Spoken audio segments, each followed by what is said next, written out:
Alright guys, today we're going to talk about hyperthyroidism. But before we talk about the actual disease process, we have to really understand the regulation of thyroid hormone secretion. So thyroid hormone is regulated through a negative feedback loop involving the hypothalamus, the anterior pituitary, and the thyroid gland. This loop is initiated by TRH, which is thyrotropin releasing hormone, and this is synthesized and stored in the hypothalamus.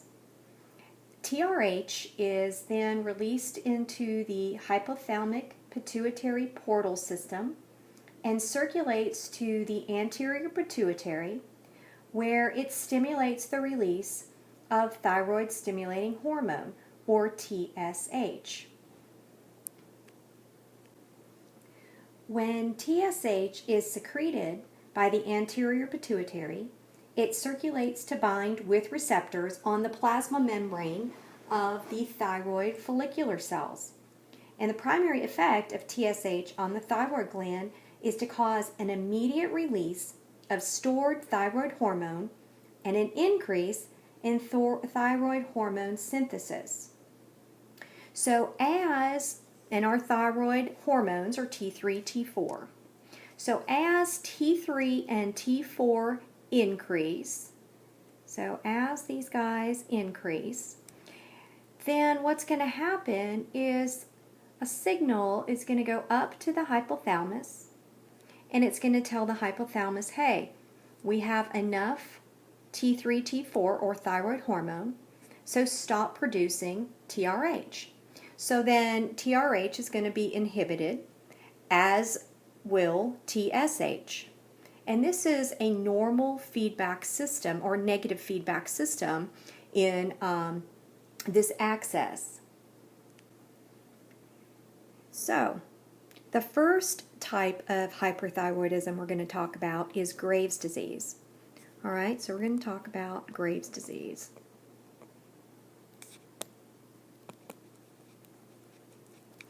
And right here, this is my little thyroid gland, and right on the little thyroid gland we have little receptors, and those are TSH receptors. All right, so TSH receptors.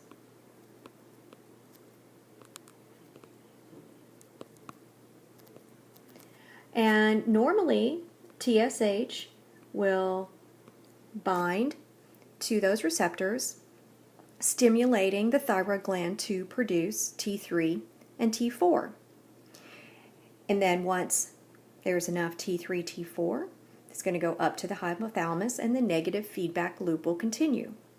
But what happens in Graves' disease is an autoimmune disease. All right, and there is an autoantibody that is produced. And this autoantibody is called thyroid stimulating immunoglobulins, or TSI, okay? Thyroid stimulating immunoglobulins. So obviously, they're going to stimulate the thyroid. So what they're going to do is they're going to bypass those little TSH guys, and they're going to come here and they're going to bind to those receptors. And when they bind to the receptors, then it is the gland is going to become very hyperactive, and it's going to cause this gland to secrete high levels of T3 and T4. Now, the normal feedback system is, of course, T3, T4, back up to the hypothalamus, stop making TRH, stop producing TSH. And so that's what the body does. But it's not the TSH that is binding to these receptors, it's the TSIs. And those continue to bind to the receptors, causing this high level of T3, T4, and that's why you're going to see a low TSH, is because the body is responding to the high levels of T3, T4, not producing the TSH, but it's not the TSH that's causing the high levels of T3, T4. It's these little guys right here, those TSIs. So that is Graves' disease. Now let's talk a little bit about nodular disease. All right, so normally the thyroid gland will enlarge in response to an increased demand for thyroid hormone.